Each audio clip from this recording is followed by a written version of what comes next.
Hello and welcome to a new video from Digidesignresort. My name is Monia, and in this video I want to show you how to create this blackboard in Affinity Designer. Affinity Designer is a great graphic program you can get really cheaply without a subscription. But before I show you, please subscribe to our channel, hit the little bell so you're notified whenever I post a new video, and don't forget to click the like button. So all you need for this project is this program, the Affinity Designer program. You can find under serif.com. I leave the link in the subscription. You can download a 30-day trial. Yeah, and once you have that, we can get started. So first of all, open up Affinity Designer and click on File, New, and then you can choose from the presets, the 12 by 12 preset, or you just go onto the right corner and add 12 by 12 inch so you can create your document you need. Just click on that, and once you have, click Create on the bottom right, and we can get started. So now there is something new in the newest version of Affinity Designer. It's something you can where you can get all the material you need under Studio, View Studio, and then you can open up the window, and then you see now Affinity Designer is connected to Pixabay and to other platforms. You can see here like Pexels and Unsplash. We use Pixabay now. Don't forget to click I understand, otherwise you won't get any material. And then you type in Blackboard, and then you can drag and drop from the panel your paper right into the 12 by 12 piece you just created. So now I center the paper I just got and make it a little bit bigger. Just go to the bottom right and make it bigger as much as it needs to be to fill the complete paper. Then you go to cropping, and then you crop it off on the right and on the left, and basically that's it. So you have now your blackboard paper. Now we want to have the stripes on that paper, and that is pretty easy as well in Affinity Designer. So I just scroll in, zoom in here, and create a new layer, and this layer is what I call lines now.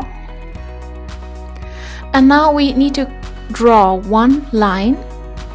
Just for that, just go to the tool, and now click here what color you want, but we will do that in a little bit. So go to bottom left and bottom right, make sure you have the snap here clicked on, so it can snap on the bottom left and on the top right, and we can create a well drawn line here.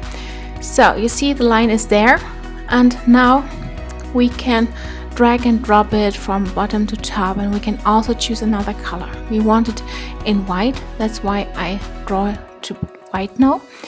And then I go with a line to the top left.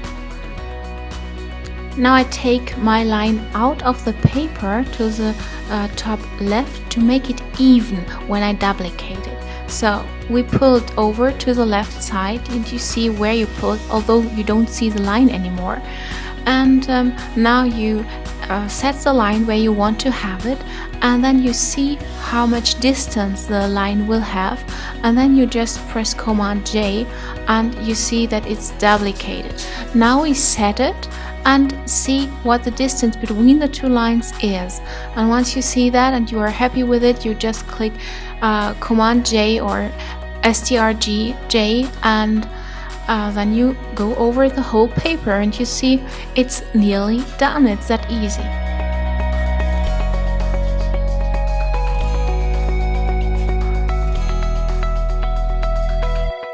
So I click on the group now. So because if I do that, I can easily choose for the whole paper the size, the width of the stroke, and now I can set it to 0.5 pixel or to whatever you prefer. You choose what you want, and you can even put it on dotted, so you have a dotted line here. So you see how easy that is with Affinity Designer. And when you've done that, you are done with your paper already. Now let's save the file. First of all, we save it as an Affinity Designer file, because that means it is still editable. You can edit each of the layers. So I put it now here on Blackboard and have my Affinity Designer file.